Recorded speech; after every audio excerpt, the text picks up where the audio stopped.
안녕하세요. 오만사입니다. 저는 40대 중반인 직장맘입니다. 시댁에는 남편의 형인 아주버니 내외가 있고 시누이가 몰래 살고 있습니다. 시어머니는 혼자서 자그마한 주택에서 살고 계시죠. 시어머니는 따로 노후 준비가 되어 있지 않으셔서 형제들이 조금씩 용돈을 매달 보내드리고 있었어요. 형님네는 장남이어도 형편이 어려우니까 20만원씩을 보내드리고 있었고 아가씨도 20만원을 보내고 있었죠. 저희만 형편이 더 낫다는 이유로 50만원을 보내고 있었어요. 시어머니는 매달 총 90만원으로 생활에 나가셨는데 풍족하지는 않아도 아껴서 사시고 따로 돈 들어갈 데가 없으니 그렇게 부족하지도 않다고 생각했습니다. 시어머니께서 치과 치료나 병원에 가실 일이 있으시면 의뢰껏 남편이나 저에게 연락을 해오셨기 때문에 병원비도 따로 들 일도 없었고요. 매달 시어머니를 뵈러 갈 때마다 뭐가 부족한 게 없는지 잘 살폈기 때문에 따로 생활비가 많이 드는 것도 없었고 다리가 불편하셔서 밖으로 외출도 자주 하시지 않는 편이셨죠. 형님네 식구는 아들이 둘에다 딸 하나를 두고 있었는데 아주버니는 횟집을 크게 차리다가 망해서 자동차 부품 하청 공장에서 일을 하신다고 들었습니다. 형님은 식당 알바를 다니고 있었고요. 상대적으로 조금 더 경제적으로 안정적인 남편과 제가 가족 행사 때마다 돈을 더 쓰게 되곤 했어도 그렇게 불만스럽진 않았습니다. 장남이면서도 동생네보다도 더 돈을 많이 쓰지 못한 데서 오는 자존심을 건드릴까 싶어서 저나 남편이나 조심해서 행동을 했습니다. 이미 아주버니는 횟집을 차리네 어쩌네 해서 돌아가신 아버님의 재산을 축 낼 대로 내버린 상황이었고 그 때문에 시어머니의 노후 대책이 전무한 상태라서 저희 형제들이 시어머니 노후를 책임을 져야 할 상황이었죠. 시댁과 만날 때마다 늘어놓는 형님의 사내만해하는 그 푸념 소리를 지겹도록 들어봤기 때문에 형님네의 형편을 배려해서 따로 돈 들어갈 일이 있어도 말하지 않고 형님이 모르게 시어머니께 드리거나 알아서 쓰곤 했습니다. 시어머니도 시어머니 집에 하다못해 전기밥솥이 고장이 나서 사야 될 일이 있으면 저는 남편에게만 연락을 하셨어요. 형님이나 아주버니도 시어머니가 저희네한테 많이 의지하신다는 것을 모르고 있진 않았을 거고 알게 모르게 남편과 제가 돈 쓸 일이 있으면 나서야 하는 것이 불문일처럼 되어버려졌죠. 여느 때처럼 주말에 시어머니 댁에 시어머니를 뵈러 찾아갔습니다. 남편이 마당에 있는 화단 정리를 하고 있는데 시어머니가 조용히 제 앞에 다가 앉으시더니 말을 꺼내셨어요. 성준이 애미야, 있잖니? 내가 말이다. 네 어머니? 조금 뜸을 들이시는 말씀이 뭘까 궁금했는데 그러시더라고요. 내가 요새 돈이 좀 필요해서 말이다. 너도 알다시피 복지관에서 내가 나이가 좀 많은 편에 속하지 않니? 그러다 보니까 다들 내가 큰형님이라고 밥도 사주고 대접을 해주는데 나도 동생들한테 얻어만 먹고 있기도 해서 말이다. 그리고 결혼식이다 뭐다 해서 청첩장도 좀 많이 돌리더구나. 조금이라도 인사치레는 해야 할 것 아니냐. 그래서 돈이 조금 부족하구나. 네가 준 돈도 잘 받아 쓰고 부족하지 않았었는데 요새는 좀 힘들다. 용돈이 부족하단 말씀이세요? 아니, 그게 말이다. 부족하다기보다는 좀 넉넉하지 못해서 그런다. 너네가 나한테 돈을 좀 많이 보내고 있어서 미안하다마는 네 형님이 나한테 50만 원을 더 보탠다고 하지를 않니? 네? 형님이요? 그래, 사실 너한테는 숨겼다만 진성이 아빠가 집에서 놀고 있는지 벌써 수개월이 지났다는구나. 네? 그럼 형님이 식당에 다니는 돈으로 네 식구가 산단 말이에요? 그러게 말이다. 딱하지 뭐냐. 그래서 내가 어떻게 친성이 엄마 돈을 봐줄 수 있겠니. 그래서 네가 좀 힘들더라도 50만 원만 더 주면 안 되겠냐? 듣고 보니 참 난감했습니다. 기존에 드리고 있는 50만 원에다가 50만 원을 더 보태달라는 말씀이신데 솔직히 100만 원을 매달 드리기에는 부담이 되는 돈이었어요. 그리고 드러나지 않게 많은 부분에 있어서 경제적인 부분을 저와 남편이 담당해 왔었는데 이건 아니다 싶었습니다. 어머니 죄송해요. 100만 원은 저희도 힘들어요. 어머니 말씀을 들어보니까 그 정도면 충분히 어머니가 유도리 있게 쓰실 수 있을 것 같은데요. 그냥 있는 돈에서 아껴 쓰세요. 일단 진수 아빠랑 상의는 해볼게요. 그랬더니 조금 실망하신 표정으로 그러셨어요.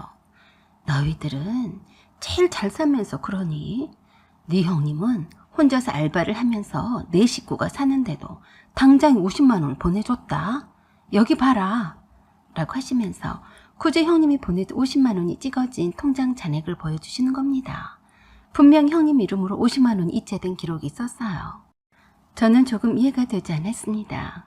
아주버니가 돈도 못 벌고 집에만 있다고 하시고 형님이 혼자서 식당 알바를 하고 있다고 했는데 어디서 돈이 나서 시어머니께 떡하니 50만 원을 보냈는지 알다가도 모를 일이었지만 시어머니 앞에서 이러쿵 저러쿵 말을 하지 않았어요. 시어머니는 혼자서 알바를 해서 번 돈으로 기특하게도 시어머니 용돈을 보내드리는 며느리는 큰애밖에 없을 거라며 칭찬을 아끼지 않으시더라고요. 마치 저 들으라고 하시는 소리에 참 거북했습니다. 그런 얘기를 한참을 나누고 있는 중에 남편이 화단 정리를 마치고 들어와서 무슨 일이냐고 했더니 시어머니가 아까 했던 말을 그대로 남편에게 하시더라고요. 형님이 추가로 더 보내줬다는 50만 원이 찍힌 통장을 남편에게 들이미시면서 형님 칭찬을 계속 하셨습니다. 그러자 남편이 시어머니의 그런 모습이 매우 안쓰럽게 쳐다보더니 시어머니의 손을 잡고 그러더라고요.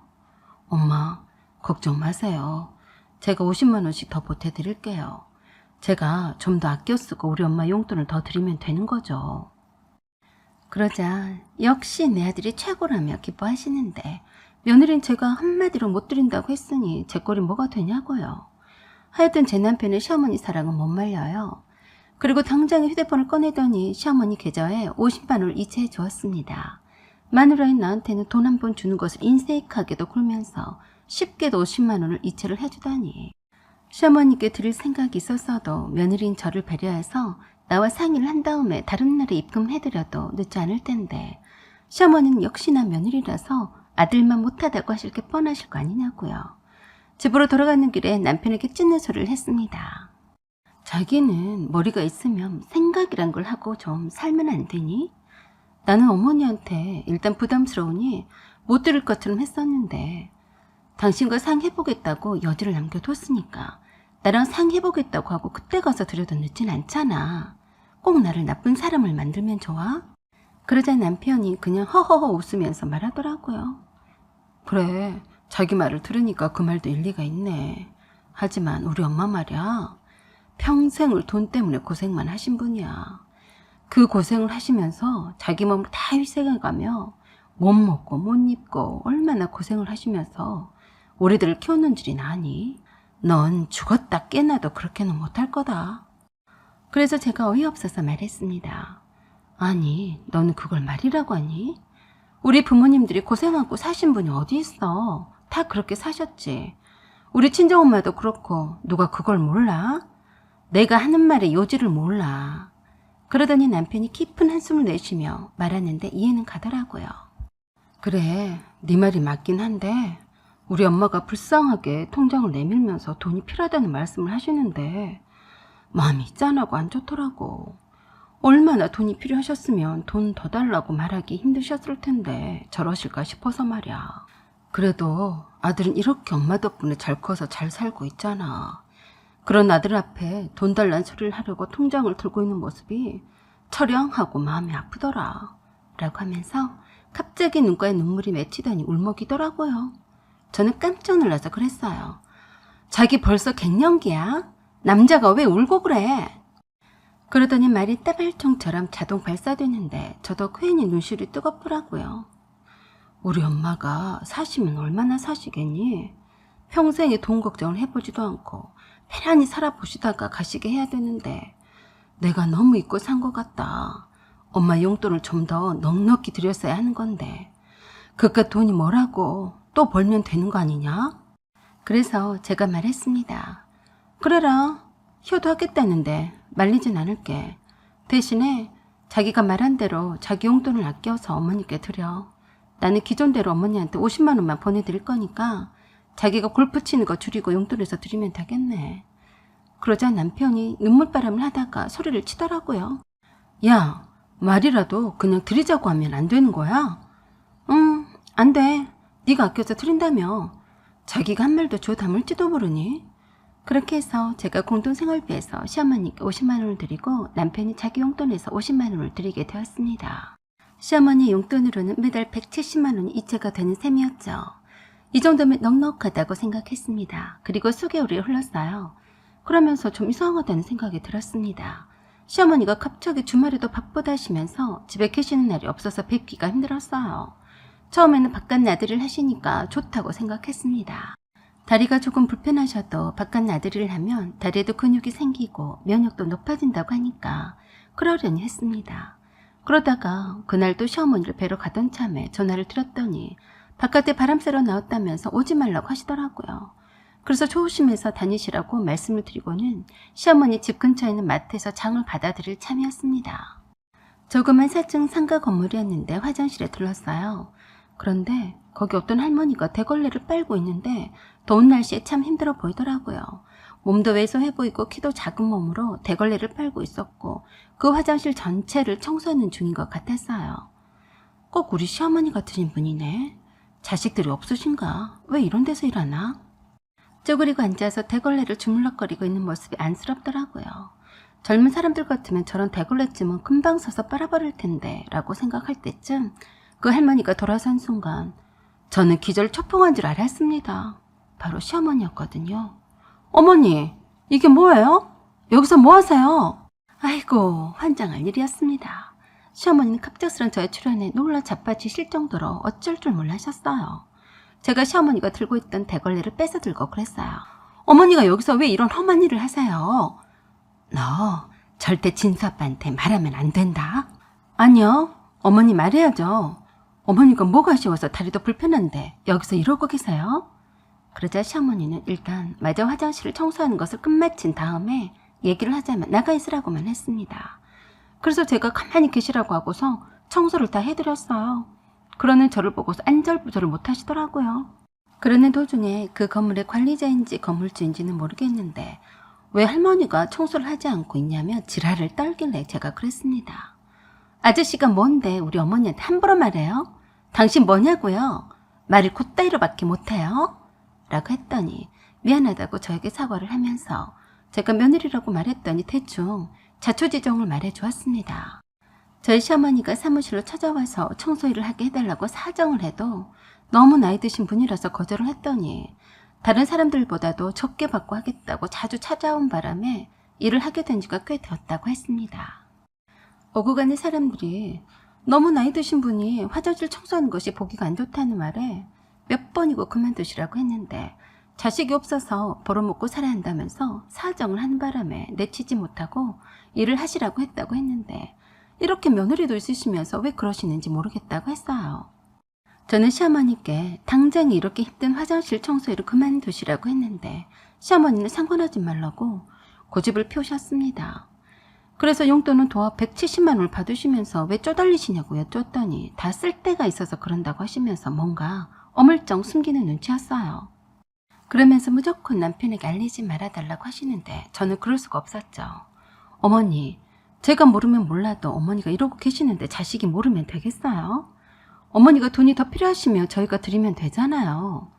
남편이 내 연락을 받고 놀라서 달려와서야 고집을 꺾으셨어요. 그러시면서 얼마나 공들인 청소일인데 저 때문에 다 망쳤다고 아쉬워하셨습니다. 남편이 달려와서 시어머니가 그 일을 그날로 못하시게 했고 이유를 물었지만 횡설수설 하시는 것이 수상해서 시어머니의 통장을 보여달라고 했습니다. 그랬더니 화들짝 놀라시는 봄이 왠지 더 수상해 보였지만 그날은 그냥 넘어갔어요. 그리고 다음날 남편이 작정을 하고 시어머니를 모시고 은행에 가서 모바일 뱅킹을 개설을 했고 시어머니의 거래 내역을 확인을 했어요. 참 이상하게도 저와 남편과 시누이만 입금한 흔적이 보였고 단 한 번만 형님이 50만 원을 최근에 입금한 것 말고는 그 후론 입금을 한 적이 없었어요. 매달 돈이 몽땅 인출이 되었는데 어디다 쓰셨냐고 해도 그냥 부족했다고만 하셨다고 했어요. 그래서 제가 형님에게 전화로 물었습니다. 형님 별일 없으시죠? 응, 동서, 웬일인가? 네, 혹시 형님 어머니가 화장실 청소일을 하고 계신 거 알고 있었어요? 응? 아니 몰랐는데.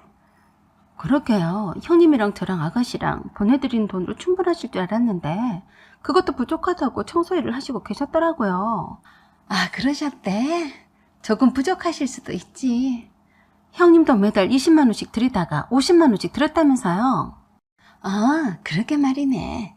어머니가 하도 쪼달리시는 것 같아서 그냥 드리기로 했어. 매달 드렸다고요? 현금으로 직접 드리셨어요? 아니, 왜 그러나? 진성이 아빠가 매달 직접 드렸어. 참 이상했어요. 아주버니가 돈을 가져다가 주셨다는 말은 들어본 적이 없었거든요. 그래서 제가 시어머니께 무심코 여쭸습니다. 어머니, 아주버니는 항상 언제 오세요? 그 말이 그렇게도 놀랄 말인지 화들짝 놀라시면서 그러셨어요. 그걸 어떻게 알았니? 네? 형님이 말해줬어요. 아주버니가 매달 어머니한테 가셨다면서요. 아무래도 시어머니가 뭔가 숨기는 눈치였기에 저와 남편은 답답했었는데 그로부터 보름이 지난 후에 사실을 알게 되었습니다. 그리고 남편이 시어머니한테 가서 더 이상 용돈을 드리지 않겠다고 하셨고 그동안 아주버니한테 돈을 주느라고 용돈을 올려받으셨냐고 화를 냈다고 했습니다.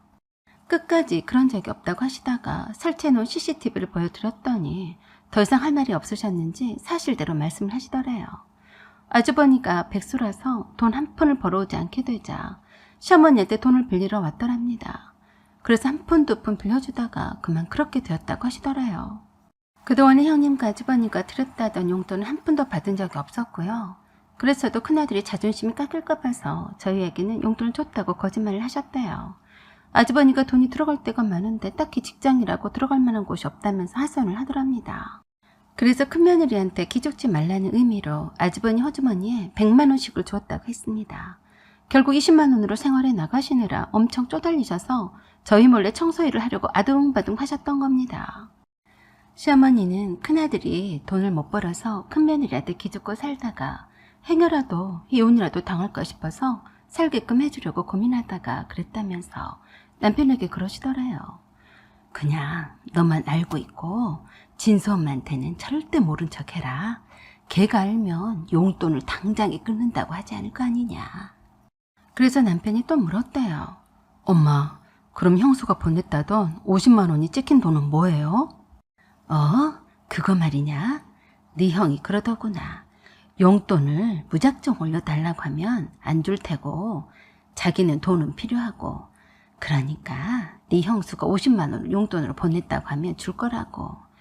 어쩔 수 없이 너희들에게 거짓말을 했다. 어떻게 네 형 주려고 올려주란 말을 할 수 있었겠니? 미안하다.